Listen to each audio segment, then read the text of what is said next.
थोड़ा आराम से डालो, पहली बार है, दर्द हो रहा है, इतना अंदर डाल दिया, मैं झड़ने वाली हूँ। दुश्मनी निकाल रही हैं, मुझसे ऐसी छुई मुई बनकर बैठी रहती हैं, जैसे मेरे आने से पहले 8-10 नौकर चाकर आगे पीछे फिरते रहते थे। थोड़ा बहुत हाथ पैर हिलाने से कौन सा शरीर घिस जाएगा इनका। सब कुछ मेरे भरोसे छोड़कर बैठ जाएंगी, बाहर से थक कर आओ और फिर घर में आते ही रसोई में लग जाओ। वंदना खींचते हुए अपना सारा गुस्सा रसोई में बर्तनों पर निकाल रही थी। ऐसा नहीं था कि उसकी सास रुक्मणी जी को बहू के बड़बड़ाने का भान नहीं था, लेकिन वो भी ठिठाई पर थी। बहू की बड़बड़ाहट को एक कान से सुनकर दूसरे कान से निकाल रही थी। वंदना एक पढ़ी लिखी लड़की थी, उसका सपना था कि वो अपने पैरों पर खड़ी होगी। उसने नौकरी के लिए कई जगह आवेदन भी दे रखा था। इस बीच जब उसके लिए अनिकेत का रिश्ता आया तो उसने साफ साफ कह दिया कि वो शादी इसी शर्त पर करेगी कि शादी के बाद उसे अच्छी नौकरी मिली तो कोई उसे नौकरी करने से नहीं रोकेगा। आखिर इतना पढ़ने लिखने के बाद वो घर पर नहीं बैठ सकती। अनिकेत और उसके घरवालों को इस बात से कोई आपत्ति नहीं थी कि उनकी बहू नौकरी करेगी, इसलिए दोनों तरफ से खुशी खुशी ये रिश्ता हो गया। शादी के कुछ दिनों बाद ही वंदना का ज्वाइनिंग लेटर आ गया। जिस दिन वंदना ने अपने ससुराल वालों से कहा था कि वो अब नौकरी करेगी तो उसकी सास रुक्मणी जी ने सारे परिवार के सामने कह दिया था, बहू नौकरी करे इससे मुझे कोई आपत्ति नहीं है। मैं ये भी नहीं कहूंगी कि वो पहले सारे घर का काम करे फिर नौकरी पर जाए, लेकिन मैं भी अब पहले की तरह पूरा घर नहीं संभाल सकती। मुझे सब कुछ मंजूर है, लेकिन मुझसे ये उम्मीद मत करना कि मैं बहू को रोटियां बनाकर खिलाऊंगी। मुझे पता है कि अगर मैं एक बार इस भंवर में फंस गई तो जिंदगी भर नहीं निकल पाऊंगी। उस वक्त सबको रुक्मणी जी की बातें सुनकर हैरानी तो हुई थी। उनके पति ने तो ये भी कहा कि मुझे नहीं पता था कि मेरी सीधी सरल पत्नी भी सास बनते ही अपना रूप बदल लेगी। लेकिन इन सब बातों का रुक्मणी जी पर कोई असर नहीं हुआ। वो तो अपनी जिद पर अड़ी थी। खैर वंदना को तो नौकरी करनी ही थी, क्योंकि घर के थोड़े से काम के लिए वो अपनी इतनी अच्छी नौकरी तो नहीं छोड़ सकती थी। वहीं उसके पति और ससुर जी ने भी नौकरी की इजाजत दे दी थी, तो वो फिर कहाँ रुकने वाली थी। इस समस्या का ये हल निकाला गया कि घर के कामों के लिए एक कामवाली और खाना बनाने के लिए कुक रख ली गई। खाना बनाने वाली सुबह और शाम का खाना बनाकर चली जाती। वंदना का काम था ऑफिस से आकर बस खाना परोसना। यूं ही दिन निकल रहे थे। वंदना की शादी को 2 साल हो चुके थे। अब तो वंदना और बाकी सब घरवालों को इस रूटीन की आदत हो गई थी, लेकिन मुश्किल तो तब होती थी जब कभी खाना बनाने वाली छुट्टी ले लेती थी। ऐसा ही कुछ इन 2 दिनों से हो रहा था, जिस कारण से वंदना खींची हुई थी। ऑफिस से आकर रोटियां बनाना उसे बहुत बड़ा बोझ लगता था। वैसे तो रुक्मणी जी इन दिनों में सब्जियां काट कर बना देती थी, लेकिन बहू के ऑफिस से आने के बाद रसोई में झांकती भी नहीं थी। उस समय वंदना को अपनी बैठी हुई सास बहुत चुभती थी। वो बड़बड़ाती रहती और रोटियां बनाती रहती।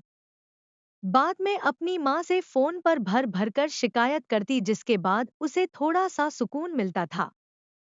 कुछ दिनों बाद वंदना के भाई की शादी भी तय हो गई। वंदना की होने वाली भाभी भी नौकरी पेशा था।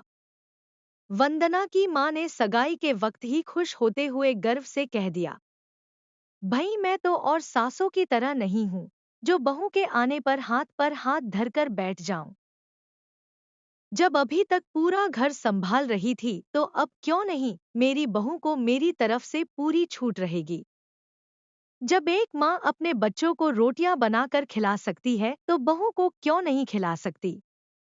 बहू तुम निश्चिंत होकर नौकरी करना, रसोई मैं संभाल लूंगी।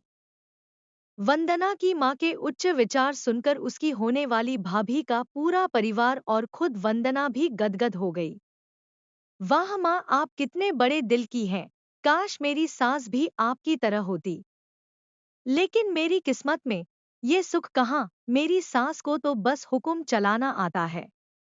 मुझे गर्व है कि मेरी माँ इतने खुले विचारों की है, अपनी चिड़चिड़ाहट निकालते हुए वंदना बोली।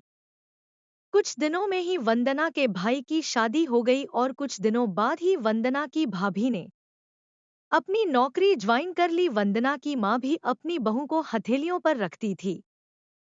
सुबह उसका नाश्ता, टिफिन, फिर रात का खाना भी तैयार रखती थी। अपने हाथों से परोसकर सबको खाना खिलाती थी। उनकी बहू भी मम्मी जी करती हुई अपनी पसंद नापसंद बताती रहती थी, जिसे वंदना की माँ बड़े चाव से पूरा करने में लगी रहती थी। खुशी खुशी दिन बीत रहे थे, लेकिन ये प्रक्रिया धीरे धीरे अब उदासीनता में बदल रही थी।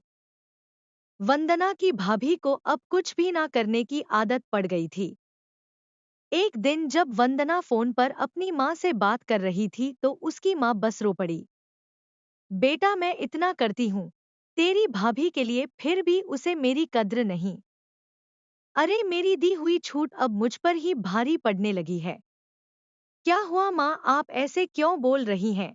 आप तो भाभी का मुझसे भी ज्यादा ध्यान रखती हैं। क्या भाभी ने आपसे कुछ कहा है? वंदना बेचैन होते हुए पूछने लगी। कुछ क्या बेटा, अब तो सब कुछ वो मुझे ही कहती है। ऑफिस से आने के बाद एक गिलास पानी के लिए भी मुझे आवाज देती है। नाश्ते में थोड़ी देर हो जाए तो मदद करने के बजाय गुस्सा होकर यूं ही बिना खाए चली जाती है।